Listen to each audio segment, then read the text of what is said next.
জয় নিতাই। উপস্থিত সকল কৃষ্ণ অনুরাগী ভক্তবৃন্দের চরণে আমার কোটি কোটি দণ্ডবৎ প্রণাম। আমার সকল গুরুবর্গের চরণে আমার শত সহস্র কোটি দণ্ডবৎ প্রণাম। হরিনাম সংকীর্তনের এই আসরে আপনারা দূর দূরান্ত থেকে ছুটে কীর্তন গান শোনার জন্য এসেছেন। কীর্তন গান ছুটে এসেছেন কেন না হৃদয়ে প্রেমানন্দ লাভ করার জন্য। আর সেই প্রেমানন্দের রূপটা কেমন? যদি ভাব রস ভক্তি প্রেম মাখামাখি হয়ে একটা রূপ হয়, সেই রূপ হচ্ছে আমার শ্রী গৌরাঙ্গ মহাপ্রভুর রূপ। গৌরাঙ্গ মহাপ্রভুর শ্রী অঙ্গে যেন প্রত্যেকটি অঙ্গে শুধু প্রেম রস সুধা মাখানো। ওই এক বাঙালি কবি বলেছেন, ঘরের ছেলের চক্ষে দেখেছি বিশ্ব প্রেমের ছায়া, বাঙালির হিয়া অমিয় মথিয়া নিমাই ধরেছে গায়া। ও মায়েরা, মাখন তৈরি হয় কি করে জানো? নিশ্চয়ই জানো।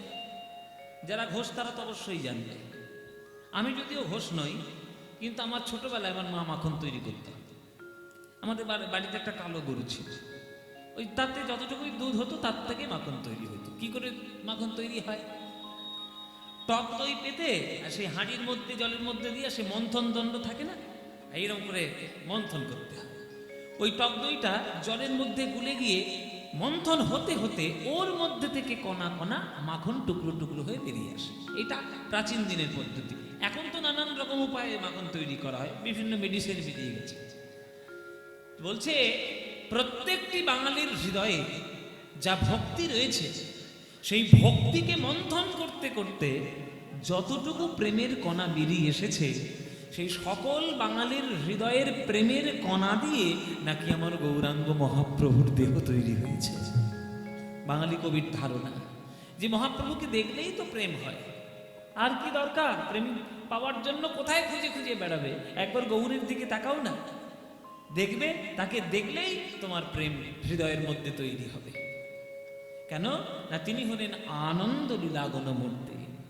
ভগবান তো আনন্দ দিয়ে তৈরি। ভগবানের রূপটা কি দিয়ে তৈরি? এই যে আপনারা মূর্তি দেখছেন, কাঠের মূর্তি, মাটির মূর্তি, পাথরের মূর্তি, সোনার মূর্তি, এগুলো কি ভগবান? একটাও ভগবান না। এগুলো ভগবানের চিহ্ন, ভগবানের প্রতীক, যে ভগবান এই রকম দেখতে হতে পারে। ওইটাই যে ভগবান, এ তো প্রমাণ তো কিছু নেই। আর ভগবান কখনো কাঠ দিয়ে তৈরি হয়? ভগবান কখনো মাটি দিয়ে তৈরি হয় না। তাহলে ভগবান কি দিয়ে তৈরি? চৈতন্য চরিতামৃতে লেখা বলছে যে সচ্চিদানন্দ হয় কৃষ্ণের স্বরূপ, অতএব তার শক্তির হয় তিন রূপ। আনন্দাংশে ভাব নিয়া সদংশে সন্দিনী, চিদংশে সম্বিদ যারে জ্ঞান পরিমাণে। সোজা বাংলায় ভগবান কেমন? সচ্চিদানন্দ। সচ্চিদানন্দকে ভাঙলে কি হবে? তিনটে জিনিস পাওয়া যাবে, সৎ, চিদ, আনন্দ। সৎ তাহলে কাকে বলবো? ও মায়েরা, সৎ কাকে বল? এই যে ঘুমমা, সামনে বসে বসে দুপুরবেলা ঘুম দিচ্ছ, ভাত ঘুম দিচ্ছ, আমাদের টেনে টেনে নিয়ে এসে দুপুরবেলায় গান করাচ্ছে, তুমি ভাত ঘুম দিচ্ছ, বসে হবে না। সৎ কাকে বলে বলো মায়েরা? বলছে সৎ কাকে বলবো? এই তো পাশের বাড়ির দিদি 50টা টাকা ধার নিয়েছিল আমার কাছ থেকে, সময় মতো ফেরত দিয়েছি, তাহলে দিদি সৎ? টাকাটা গাপ করে দিলে অসৎ? ওইটা সৎ নয়। যেটা চিরকাল ছিল, এখনো আছে আর চিরকালই থাকবে, ওইটাই হচ্ছে সৎ বস্তু। যেমন আমার একটা গাড়ি আছে, এই গাড়িটা ওই 50 বছর আগে তো আমার ছিল না, এখন আছে। 50 বছর পরে থাকবে কিনা সন্দেহ আছে, থাকতেও পারে না থাকতেও পারে। তাহলে যেটা আগে ছিল না এখন আছে, কিন্তু ভবিষ্যতে থাকবে কিনা স্থিরতা নেই, সন্দেহ আছে, ওটা অসৎ বস্তু। তাহলে সৎ বস্তু কোনটা? একমাত্র শ্রী গোবিন্দের নাম, যেটা চিরকালই ছিল, চিরকালই আছে আর চিরকালই থাকবে। সেই সত্তাই হচ্ছে ভগবানের সৎ সত্যি, সৎ। চিৎ কাকে বলবো? চিৎ মানে হলো চৈতন্য শক্তি।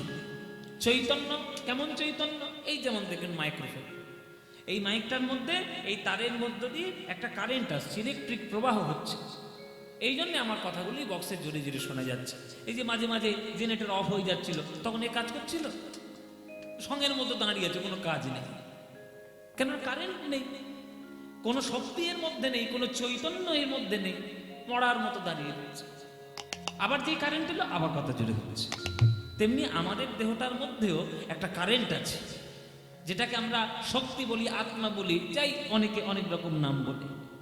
যে চৈতন্য শক্তি পাওয়ার পর কিন্তু আমাদের ওই চৈতন্য, ওই আত্মাটা যখন শক্তিটা চলে যাবে, তখন আমাদের কি হবে? হয় ওই মরা মাইক্রোবোনের মতো, হয় পুড়িয়ে দেবে, নইলে পুঁতে দেবে, নইলে গঙ্গার জলে কি ভাসিয়ে দেবে। কিন্তু যে চৈতন্য শক্তি পাওয়ার পর আমাকে পোড়াতেও হবে না, সমাধিও দিতে হবে না, জলে ভাসাতেও হবে না, সেটাই হচ্ছে ভগবানের পরম চৈতন্য শক্তি। ওই শক্তিটা যে একবার লাভ করতে পারবে, তার জাগতিক কোনো কিছুই লাগবে না। কিন্তু ওই শক্তি আমাদের মধ্যে নাই। ওই শক্তি একমাত্র আছে কার মধ্যে? একমাত্র শ্রী গোবিন্দের মধ্যে। ওই শক্তি দিয়েই ভগবান তৈরি, সেটা চিরনিত্য, কোনোদিন বন্ধ নাই। 2 নম্বর। 3 নম্বর হচ্ছে আনন্দ। যে আনন্দ পাওয়ার পর মায়ার নিরানন্দ কখনো গ্রাস করবে না, সেটাই হলো ভগবানের পরমানন্দ শক্তি। সেই আনন্দের নবঘন মূর্তি হলো আমার গৌরাঙ্গ মহাপ্রভু। তাই আনন্দ লীলাময় বিগ্রহায় বিগ্রহ। তাকে দেখতে কেমন? হেমাভ দিব্য ছবি সুন্দরায়। হেম, হেম মানে কি? হেম মানে সোনা। সোনার দুল পড়তে পছন্দ করো তো? এই যে মুর্শিদাবাদের বহরমপুরে বড় বড় সোনার দোকান আছে, ওই সোনার দোকানে একদিন ডাকাতি ফেলবে। হ্যাঁ, সৎ বুদ্ধি দিচ্ছি, ভালো কথা। একদিন ডাকাতি ফেলবে, এমনি তো দিতে চাইবে না। ওই সোনা দোকানে যত সোনা আছে সব সোনাগুলোকে ডাকাতি করে নিয়ে এসে একদিকে রাখো, আর তার পাশে একটা গৌরের মূর্তিকে রাখো। লোকে কোনটার দিকে তাকাবে? সোনার দিকে না গৌরের দিকে? তাকাবে ওই গৌরের দিকে। কেননা পৃথিবীর কোটি কোটি সোনা যতই আনো না কেন, আমার গৌরাঙ্গ মহাপ্রভুর কাছে তার কিচ্ছু তুলনা নাই। এক বিন্দুও কিছু হবে না, ফিকে পড়ে যাবে। তাই কোটির সোনার থেকেও উজ্জ্বল আমার গৌরাঙ্গ মহাপ্রভুর দেহ, তার রূপ।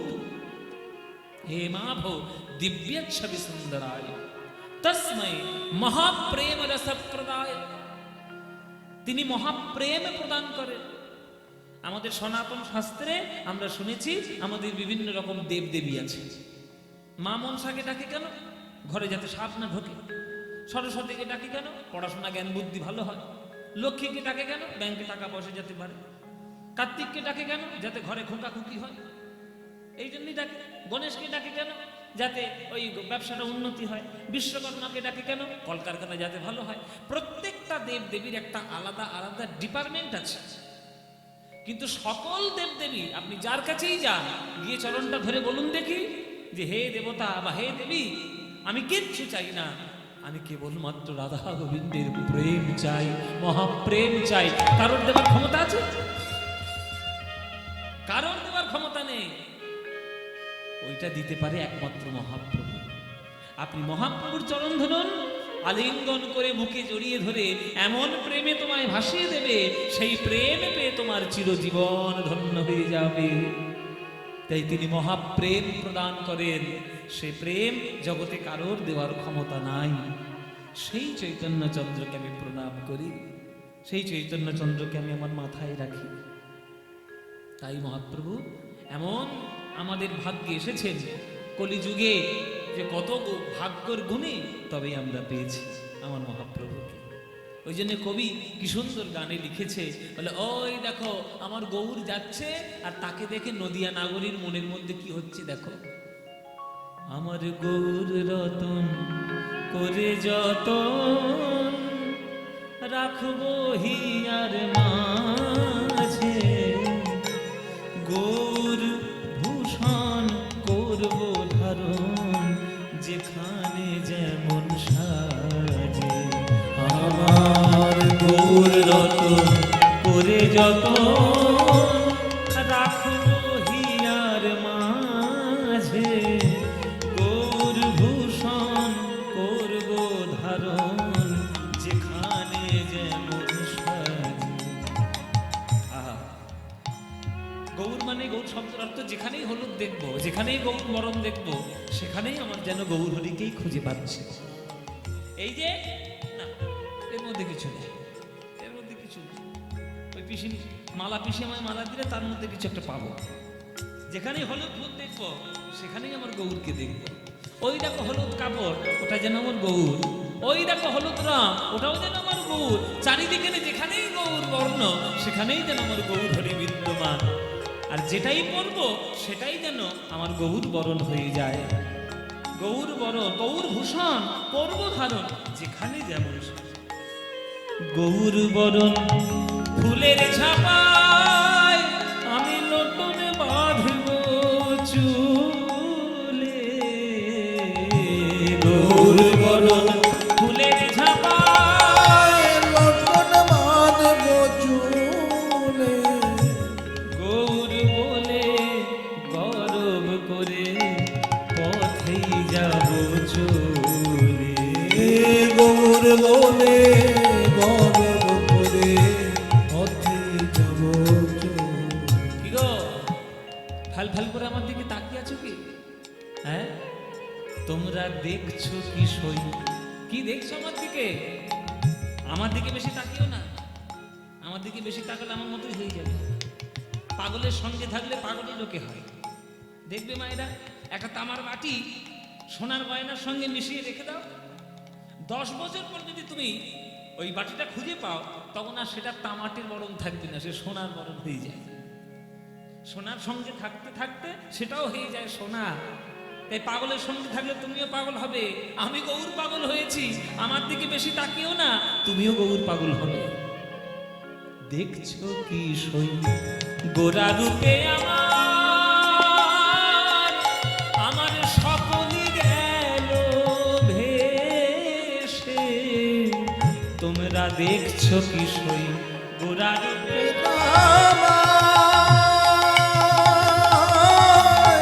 সকল গেল ভেসে। দাস লোচন বলে উতূহলে দেখবো বসে বসে। দাস লোচন বলে কৌতূহলে দেখব বসে বসে। দেখবো আমি জগৎ মাঝে দেখে নেব আমি গৌরী পাগলিনী হয়েছি। গৌর নামের কলঙ্কিনী হয়ে পথে বেরিয়েছি। গৌরীকে ভালোবেসেছি বলে আমি দেখে নেব, দেখব কারা গেল আর কারা আছে। কারা গেল আর কারা আছে। কারা গেল আর কারা আছে। কারা গেল আর কারা আছে। আমি গৌর ভালোবেসেছি বলে কারা গেল আর কারা আছে। গৌর ভালোবেসেছি বলে কারা গেল আর কারা আছে। আমি গৌর ভালোবেসেছি বলে দেখবো কারা আমায় ভালোবাসে। আমি গৌর ভালোবেসেছি বলে কারা আমার ভালোবাসে। গৌর ভালো দেখেছি বলে দেখবো কারা আমায় ভালোবাসে। গৌর ভালোবেসেছি বলে দেখবো কারা আমায় ভালো মুখে গৌর গৌর গৌর বলে কারা আমায় ভালোবাসে। গৌর গৌর গৌর বলে কারা আমার ভালোবাসে। গৌর গৌর গৌর বলে কারা আমার ভালোবাসে। দেখবো কারা গেল আর কারা আছে। কারা গেল আর কারা আছে। দাস লোচন বলে উতূহলে দেখবো বসে বসে। দাস লোচন বলে কৌতূহলে দেখব বসে বসে। কি সুন্দর গান দেখুন, কি অপূর্ব গান লোচন দাস ঠাকুরের পদ। এসব পদাবলী বাংলার একেবারে গভীর হৃদয়ের ভক্তি থেকে তো দেখা। এই জন্য এর ভাষা, এর যা রচনা, এর সঙ্গে অন্য কোনো গানের তুলনাই হয় না। এই যে বাংলার কীর্তন গানের মধ্যে যে কোন রস লুকানো আছে, সারা পৃথিবীর শ্রেষ্ঠ সাহিত্য বৈষ্ণব পদাবলী। আমি বলছি না, বলেছি স্বয়ং রবীন্দ্রনাথ ঠাকুর, যিনি কাব্যকুলের একজন কবিগুরু, যিনি সারা বিশ্বে কবি গুরু নামে পরিচিত, তিনি বলছেন যে সারা বিশ্বের যদি শ্রেষ্ঠ সাহিত্য থাকে সেটা আমাদের বৈষ্ণব পদাবলী সাহিত্য। আর আমরা কীর্তন গানের মধ্যে সেই বৈষ্ণব শাস্ত্রকে বেশি না দেখে এখন কীর্তন গানের মধ্যে নানান রকম ভুজুং ভাজুং দিয়ে শুধু কীর্তন শুনছি। চারিদিকে দেখবে এইসব ক্যামেরাগুলো করছে, তো এইসব ক্যামেরাগুলো, এই ক্যামেরা নানান জায়গায় করে আর সব ফেসবুকে ছেড়ে দেয়। কোন কীর্তন ছাড়তে হয় আর কোন কীর্তন ছাড়তে নাই সেটুকু জানতে হবে। এটা দায়িত্ব বোধ আমাদের যে কীর্তন কোনটা। ওই হুজুম ভাজুম করে চারিদিকে শুধু লোকের মাথা খাচ্ছে, সেইগুলো কি কীর্তন? সেখানে একটা পদাবলী নেই, একটা সাহিত্য নেই, একটা গানের সুর নেই, ছন্দ নেই, তাল নেই, কিচ্ছু নেই, শুধু 4 ঘন্টা বকবক করে যাচ্ছে, 3 ঘন্টা বকবক করে। ওগুলো কি কীর্তন? কীর্তন মানে পদাবলী থাকবে, পদকর্তাদের আশ্রয় থাকবে, মহাজনদের আশ্রয় থাকবে, নইলে কীর্তন কিছু নাই। আপনাদের মুর্শিদাবাদ জেলা, আমরা যারা কীর্তনিয়া, আমরা কীর্তনিয়ারা নিজেদের মধ্যে তো মাঝে মাঝে আলোচনা হয় যে কোথায় কোন জেলায় গান করতে গেলে কোন ভক্তদের সামনে গান গেলে আমাদের সব থেকে বেশি ভালো লাগে। তা আমাদের বিচারে, কীর্তনিয়াদের বিচারে মুর্শিদাবাদ জেলা 1 নম্বর জেলা। মুর্শিদাবাদ জেলা 1 নম্বর জেলা কীর্তন গানের শ্রোতা হিসেবে। এই বহরমপুর, এইদিকে কান্দি, ওদিকে বড়মা, এদিকে এই আপনাদের এই কি ডোমকল না কি বলে, এইদিকে জলঙ্গি, এসব কীর্তনের আসল শ্রোতা। মুর্শিদাবাদ, বীরভূম, বর্ধমান, এগুলো হচ্ছে আসল শ্রোতা কীর্তনের। তা সেইখানেও যদি কীর্তনের মধ্যে ভেজাল ঢোকে, এটা বড় দুঃখের ব্যাপার না? সবার দায়িত্ব, যারা ক্যামেরা করছো তোমাদেরকে বলছি, ক্যামেরা করো, কিন্তু কোন কীর্তনটা ছাড়লে কীর্তনের মঙ্গল হবে সেইটা দেখো। বিষয়ের প্রতি শ্রদ্ধা রাখতে হবে। আমি আমার ভাইরাল হওয়ার চক্করে, আমি আমার ভিউয়ার্স বাড়ানোর চক্করে আমি যা তা ছেড়ে দিলাম, দিয়ে কীর্তন গানের অপমান হচ্ছে। লোকে বলছে ওই তো কীর্তন গান, ওই যা তা করে কীর্তন করছে, উল্টো পাল্টা কথা, নাচ, এইসব। তাতে কীর্তনের বদনাম হয়, তাতে কীর্তনের ক্ষতি হচ্ছে। বৈষ্ণব সাহিত্য এত ফেলনা জিনিস নয়। অনেক সাধ্য সাধনার পর বৈষ্ণব সাহিত্য আমরা পেয়েছি বাংলায়। কত কষ্ট করে এক একটা মহাজন তাদের জীবন দিয়ে, সাধনা দিয়ে এক একটা পদ লিখে গেছে। এই লোচন দাস দেখুন, লোচন দাসের পদ এক একটা শুনুন, আর কত তার মধ্যে ভাব ভক্তি দেখুন। লোচন দাস বলছে যে কে আমায় ভালোবাসে আমি একবার দেখবো, আমি গৌর পাগল হয়েছি, আমি গৌরকে ভালোবেসেছি, আমি জানি জগতে সবাই আমায় গ্রহণ করবে না, আমি শুধু দেখে নেব কে আমায় ভালোবাসে আর কে আমায় ছেড়ে যাচ্ছে। এসব গানের তুলনা কোথাও নেই। সবাইকে বলছি সঠিক কীর্তন শুনুন, যেখানে গান থাকবে, যেখানে সাহিত্য থাকবে, যেখানে সঠিক ভক্তি শ্রদ্ধা থাকবে, সেই কীর্তন শুনুন। আর বাকি জিনিস বর্জন করুন, একেবারে বর্জন করুন। কারণ এখনকার দিন খুব খারাপ দিন, খারাপ জিনিসটাকে লোক বেশি আগে গ্রহণ করে, ভালো জিনিসটাকে কম গ্রহণ করে। এই দেখুন ফেসবুকের চারিদিকে ভাইরাল হচ্ছে, কত কীর্তনিয়া ভাইরাল, উল্টো পাল্টা গান গিয়ে ভাইরাল। তো কই কীর্তন জগতের যিনি সব থেকে শ্রেষ্ঠ গায়িকা সরস্বতী মা, সরস্বতী দাসী, কই তার গান একটা গেয়ে কেউ ভাইরাল করার দেখি? কেউ করিয়েছে এতদিন? কত গুণী মানুষ, কত গুণী কীর্তনিয়া, তারা মরে গেছে আমার চোখের সামনে। আমার গুরু নীলমণি দাস শেষ জীবনে খেতে পর্যন্ত পায়নি, কই তার একটা গান কেউ জানে? কেউ ভাইরাল করেছে? করেনি। কে কোথাকার উল্টো পাল্টা সে কীর্তন করে গেল, তাকে ভাইরাল করে দিল। আমার মায়া পিসি কিছুদিন আগে মারা গেলেন, মায়া পোদ্দার, নবদ্বীপ একজন বিখ্যাত কীর্তনিয়া, কেউ তার নাম জানে? বড় গান জানতেন, পদাবলী জানতেন, একেবারে পিওর কীর্তন জানতেন, কে তার গান নিয়ে ভাইরাল করেছে? কেউ করেনি। এটা দায়িত্ব সবার, আমারও দায়িত্ব আসল কীর্তন গাওয়ার, আপনাদের সবার দায়িত্ব আসল কীর্তন শোনার, ধরে রাখার। ওই জন্য পদাবলী যেখানে হবে সেই পদাবলী কীর্তনী শ্রবণ করব, বাকি কীর্তন বর্জন করব, বর্জন করব। সবার কাছে আমার করজোড়ে নিবেদন। দেখুন লোচন দাসের পদাবলী শ্লোকের সঙ্গে কতটা প্রাসঙ্গিকতা বজায় রেখে লোচন দাস পদাবলী লিখেছে। দেখছো কি সই, তোমরা বলো দেখছো কি সই, ওই গোরা রূপে আমার সকলই গেল ভেসে। দাস লোচন বলে উদুহলে দেখবো বসে বসে। দাস লোচন বলে কৌতূহলে দেখবো বসে বসে। আমার দাসের পাঠ বাড়িতে আমার কীর্তন করা। লোচন দাস যেখানে সাধনা করেছেন কাকুটিয়া, বীরভূম কাকুটিয়া, ওইখানে গান করার আমার সৌভাগ্য হয়েছে। সেখানে কাঠের মূর্তি নিতাই গৌর এখনো আছে, সেখানে রোজ সেবা হয়। আর সেইখানেই লোচন দাসের পদাবলী সব লেখা। সেই বীরভূম জেলায় আমার গান করার সৌভাগ্য হয়েছে। আমার সৌভাগ্য হয়েছে জয়দেব গোস্বামী, চণ্ডীদাস ঠাকুর, নানুর, আমাদের এদিকে মুলুক পাটবাড়ি, ওদিকে আমার জ্ঞানদাস পাটবাড়ি, এদিকে আমার চাকুন্দি শ্রীনিবাস আচার্যের পাটবাড়ি, সব জায়গায় গান করার সৌভাগ্য হয়েছে। এসব হবে না করার সৌভাগ্য যদি গুরু কৃপা না থাকে। গুরু কৃপা চাই। তাই মহাপ্রভু আজকের কি করছেন? সবাইকে নিয়ে আজকের হরিনাম সংকীর্তনে মত্ত হয়ে রয়েছে। হ্যাঁ, সবাইকে নিয়ে, এই শ্রীবাস, এই অদ্বৈত, চলো সবাই মিলে আজকে কীর্তন করি। সবার একটু হাতে পায়ে ধরে কীর্তন শেখাই, একটু কীর্তন করি। এই চলো দেখি, খোলকর্তাল নিয়ে ওঠো, চলো সবাই মিলে। যে সবাই মিলে কীর্তন শুরু করেছে, সবার হাতে ধরে পায়ে পড়ে। প্রভু আমার চরণ জড়িয়ে ধরে বলে, ভাই রে একবারে কৃষ্ণ বল, হরি বল, হরি বিনা জগতে কোনো গতি নয়। হরের নাম হরের নাম হরের নাম ইব কেবলম, কলৌ নাস্তিব্য নাস্তিব্য নাস্তিব্য গতিরন্যথা। কলি যুগে নাম বিনা গতি নাই, গতি নাই। তোদের চরণ ধরি একবার হরি বল ভাই। ভজ শ্রীকৃষ্ণ, কহ শ্রীকৃষ্ণ, লহ শ্রীকৃষ্ণের নাম রে।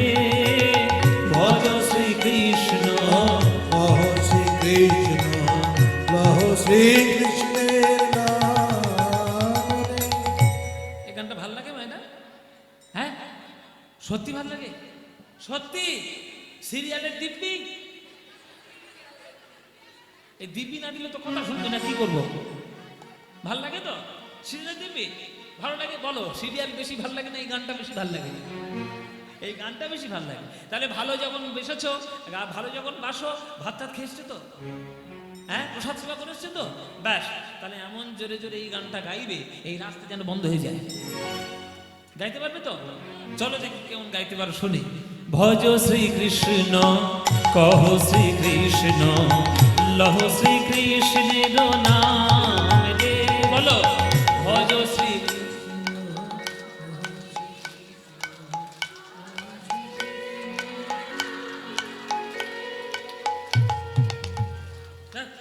আরেকবার খেয়ে এসো, পিছনে প্রসাদ আছে।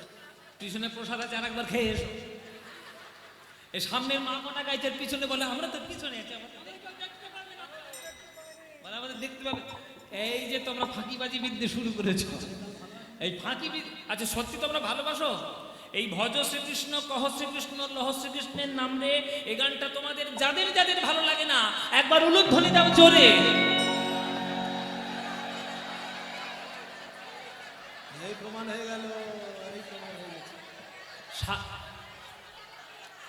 প্রমাণ হয়ে গেল। এই তো সাদে কি বলেছি আমি? মাথা খারাপ হয়েছে সব। হ্যাঁ, আমি কি বললাম আর কি বললে?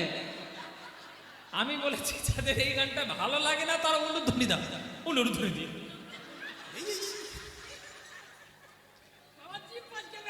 জিভ ফসকে, তুই খেয়ে আয় যা। বলে জিভ ফসকে বেরিয়ে গেছে, বলে ভাবের গতি দিয়ে ফেলেছি বাবা ভুল করে। আচ্ছা আচ্ছা ঠিক আছে, ভুল করে যখন হয়েছে একটা সুযোগ আমি দিই। হ্যাঁ, চারিদিকে আমি এই রাস্তার মোড়ে বেরিয়ে দেখছি লটারি টিকিট বিক্রি হচ্ছে, ওইরকম লটারির মধ্যে একটা সুযোগ দিই। এইবার যারা যারা ভালোবাসো উলুধ্বনিটা এইবার তারাই দাও দেখি।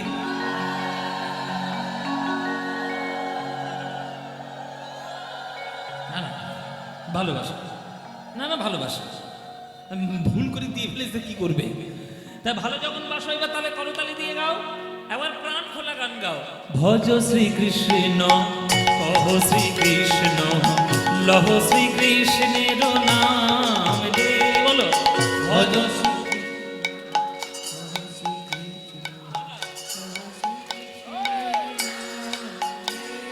যে জনা শ্রীকৃষ্ণ ভজে সে হয় আমার প্রাণ রে।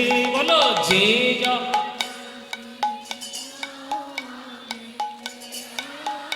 বাহ, এবার ভালো হচ্ছে। যে জনা শ্রীকৃষ্ণ ভজে সে হয় আমার প্রাণ রে। বলো যে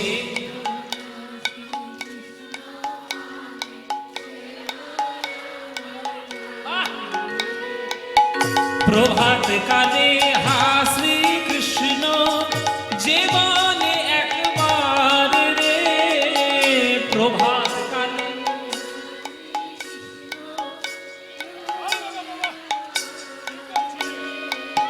সেই জন আমার হয় আমি হই তার রে। বলো সে জন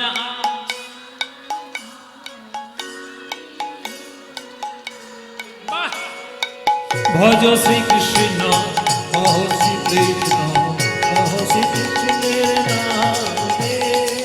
ভজ শ্রীকৃষ্ণ, কহ শ্রীকৃষ্ণ, কহ শ্রীকৃষ্ণের নাম রে। আহা যে জনা শ্রীকৃষ্ণ ভজে সে হয় ঊর্ধ্বনে ঊর্ধ্বনে। প্রাণ রে, যে জনা শ্রীকৃষ্ণ ভজে সে হয় আমার প্রাণ রে। ভজ শ্রীকৃষ্ণ কহ শ্রীকৃষ্ণ রহ শ্রীকৃষ্ণের নাম নিরাই গৌর হরি। ভজ শ্রীকৃষ্ণ, কহ শ্রীকৃষ্ণের নাম। বলো আনন্দ হয়েছে? হয়েছে? এই আনন্দ আর কোথাও পাবে? এই আনন্দ পেতে গেলে একেবারে এই প্রত্যেক বছর এই শঙ্কর বাবুর বাড়িতে কীর্তন শুনতে আসতে হবে।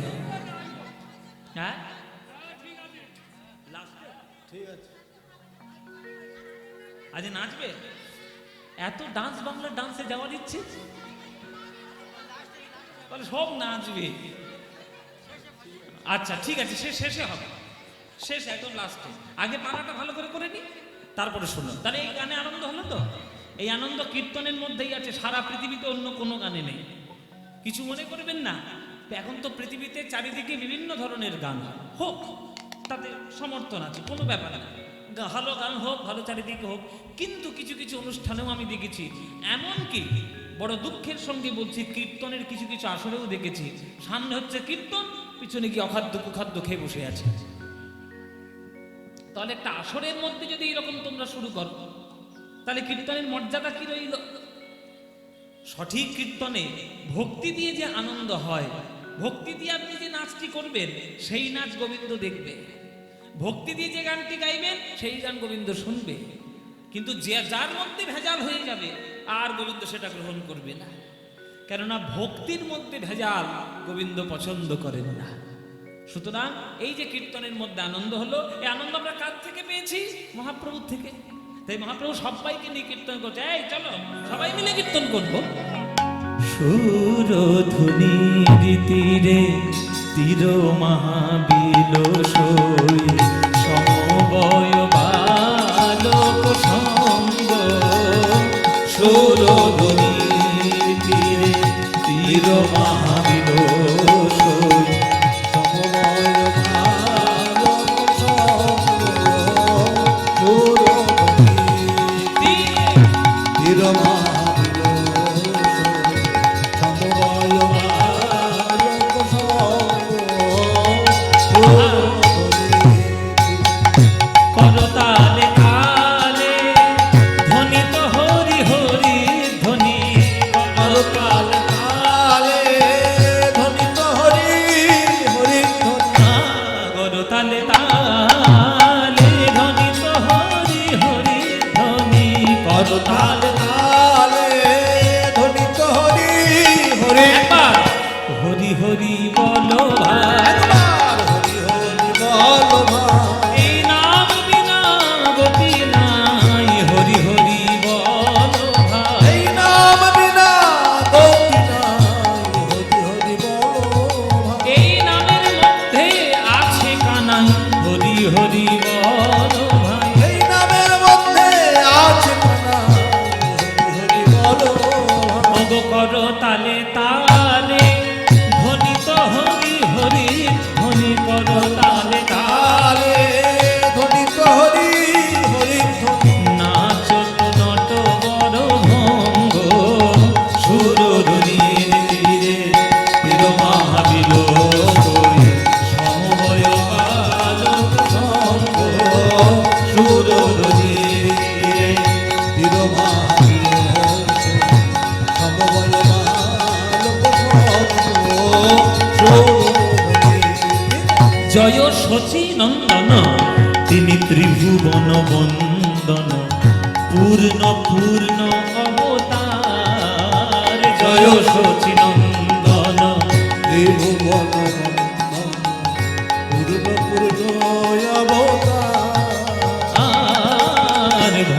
ভয় ভঞ্জন নাম অনুরঞ্জন ভব ভয় ভঞ্জন সংকীর্তন পরচার সংকীর্তন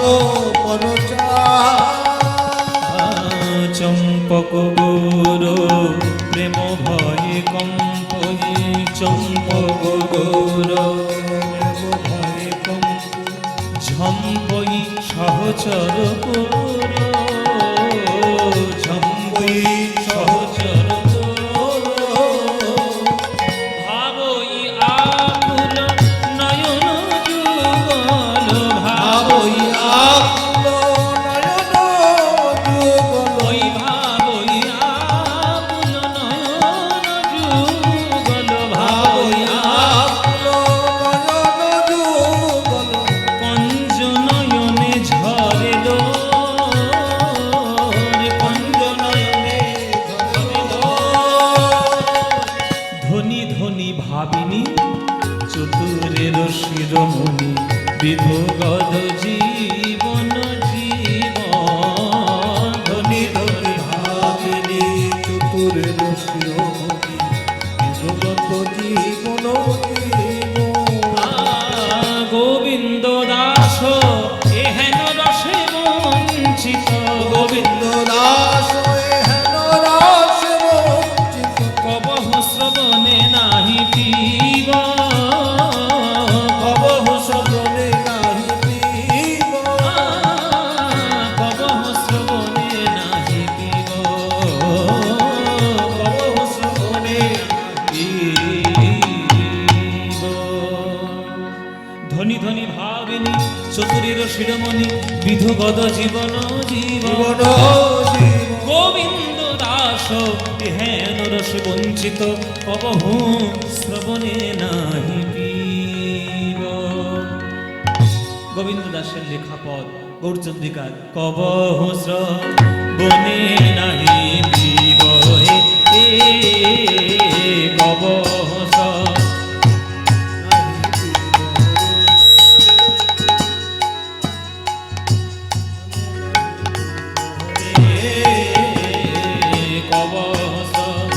বনে নাহি পিব হে কবস বনে নাহি পিব হে কবস বনে নাহি হে কবস বনে নাহি পিব হে কবস বনে নাহি হে কবস বনে নাহি পিব হে শ্রবণে নাহি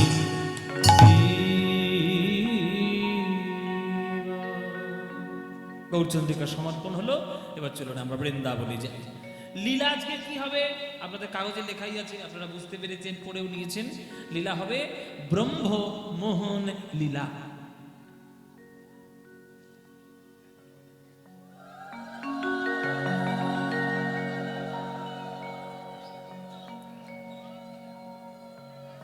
বাহ, হ্যাঁ খোলা হবে না, যতই কষ্ট হোক। তোমাকে আমি 5 কেজি মালা পরিয়ে দেবো, কি করে বসে থাকো আমি দেখবো। খুব সুবিধা পেয়েছো কীর্তনিয়া হওয়া, এত সুবিধা নয় কীর্তনিয়া হওয়া। তো এই যে আজকের যে লীলাটি আমরা গাইব, এটি শ্রীমদ্ ভাগবতের লীলা। শ্রীমদ্ ভাগবত আপনাদের বাড়িতে আছে? শ্রীমদ্ ভাগবত যাদের নেই তারা কিনে রাখবেন। ভক্ত হতে গেলে কিছু কিছু গ্রন্থ পাঠ করতে হয়, বাড়িতে সেসব গ্রন্থ রাখতেও হয়। কয়েকটা গ্রন্থ আমি আপনাদের বলে দিচ্ছি, আপনারা লিখে নিতে পারেন, দরকার হলে মুখস্থ করে নিন। অন্তত 4খানা গ্রন্থ যেন আপনার বাড়িতে থাকে ভক্তি পাওয়ার জন্য। 4খানা গ্রন্থ কি কি? প্রথম গ্রন্থ হলো শ্রীমদ্ ভাগবত গীতা। গীতা যেন প্রত্যেকের বাড়িতে একটা করে থাকে, হ্যাঁ গীতা। দ্বিতীয় হচ্ছে শ্রীমদ্ ভাগবত পুরাণ, যে কথাটা বলছি ভাগবত পুরাণ, শ্রীমদ্ ভাগবত তাহলে শ্রীমদ্ ভাগবত মহাপুরাণ, এটা যেন থাকে। 3 নম্বর হচ্ছে শ্রীচৈতন্য ভাগবত, আমার মহাপ্রভুকে কেন্দ্র করে শ্রী চৈতন্য ভাগবত বৃন্দাবন দাসের লেখা। আর 4 নম্বর খুব ইম্পর্টেন্ট বই, খুব গুরুত্বপূর্ণ বই, ভাব ভক্তি তত্ত্ব সমস্ত কিছু জানার জন্য এবং লীলা বোঝার জন্য আরেকটি গ্রন্থ শ্রী চৈতন্য চরিতামৃত, কৃষ্ণদাস কবিরাজ গোস্বামীর রচনা শ্রী চৈতন্য চরিতামৃত। এই গ্রন্থটি যেন সবার বাড়ি থাকে। এই 4খানি গ্রন্থ মিনিমাম কিনে রাখবেন, যখনই সময় পাবেন 10 মিনিট করে পড়বেন, তাতেই লাভ হয়। কেননা ভাব ভক্তি আস্বাদন আপনি করবেন, সেইগুলোর সন্ধান যদি আপনি না পান তাহলে রস আস্বাদন হবে কি করে? আজকের আমরা যে ব্রহ্মমোহন লীলাটি গাইব, এটি শ্রীমদ্ ভাগবত থেকে নেওয়া। শ্রীমদ্ ভাগবতের 12টা স্কন্ধ আছে। 12টা স্কন্ধের 10 নম্বর স্কন্ধে 13 এবং 14 এই দুটো অধ্যায়ে এই লীলাটা বর্ণিত আছে।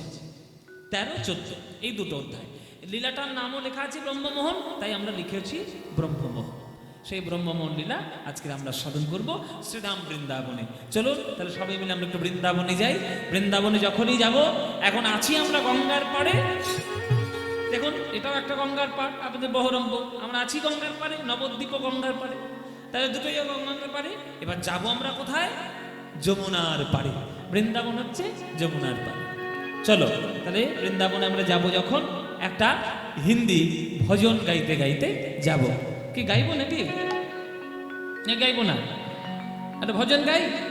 আচ্ছা, অনেকেই ভেবেছে ভজন মানে এবার বোধহয় হিন্দি গান একটা শুরু হবে, এবার নাচবো আমরা। না, খবরদার নয়, আমি পারবো না মায়েরা। ওই কোমর দুলিয়ে শুধু হিন্দি গানের মতো নাচ দিলাম, আর হিন্দি ভজনের কোনো মানেই রইল না, ও গান আমি গাই না। যে গানটা গাইব তিনি বিরাট বড় সাধিকা, তার লেখা ভজন, যার ভজন শুনলে হৃদয়ের মধ্যে তত্ত্ব ভক্তি দুই পাওয়া যায়। पायो जी मैंने राम रतन धन पायो। पायो जी मैंने राम रतन धन पायो। पायो जी मैंने हरि बोल हरि बोल। पायो जी मैंने राम रतन धन पायो। जी मैंने राम रतन धन पायो। राम रतन धन पायो। मैंने राम रतन धन पायो। पायो जी मैंने राम रतन धन पायो। जी मैंने राम रतन धन पायो। जी मैंने राम रतन धन। वस्तु अमोलिक दिए मेरे सतगुरु। वस्तु अमोलिक दिए मेरे सतगुरु। দীক্ষা কারা নিয়েছো? হাত তোলো দেখি, কারা কারা দীক্ষা নিয়েছো? ও বাবা, এই তো সবাই দীক্ষা নিয়েছে। সবাই দীক্ষা নিয়েছো, খুব ভালো কথা। দীক্ষা কাকে বলে? দীক্ষার তাৎপর্য কি? দিয়ে খা। এটা আবার কি মানে হলো বাবা? এ তো সাংঘাতিক মানে। দীক্ষা মানে দিয়ে খা।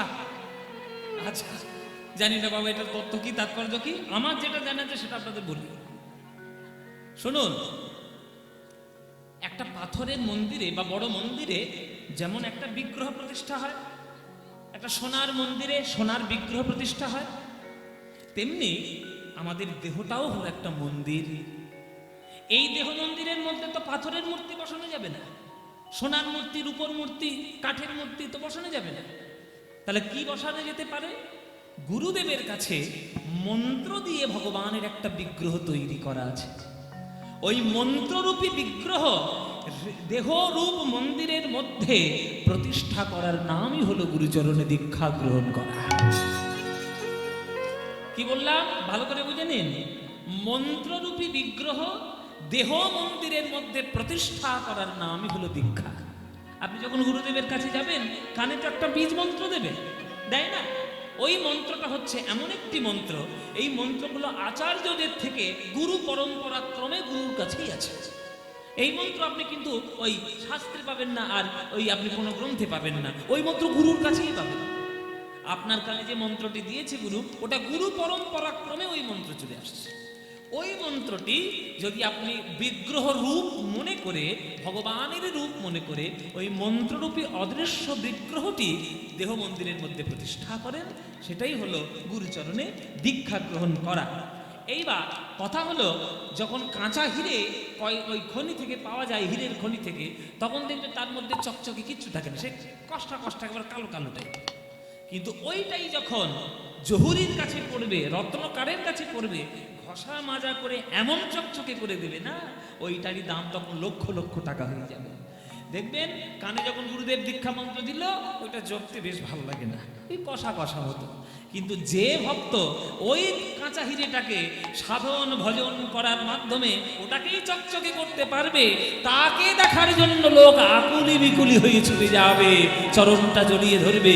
যে সাধনা করবে সে ওই মন্ত্ররূপী বিগ্রহ উজ্জ্বল করতে পারবে।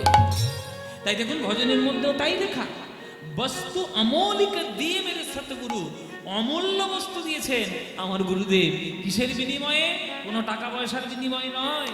যে প্রকৃত গুরু হবে সে শিষ্যের কাছ থেকে কোনো টাকা নিয়ে ওই দীক্ষা দেবে না। যদি তার মধ্যে ভক্তি হওয়া সম্ভব দেখে, তাকে কৃপা করেই দীক্ষা দেবে। তাই কৃপার বিনিময়ে আমি দীক্ষা পেয়েছি। গুরুদেব আমার কাছ থেকে অর্থের বিনিময়ে দীক্ষা দেননি। কৃপা কর अपनायो पायो जी मैंने, कृपा कर अपनायो पायो जी मैंने, राम रतन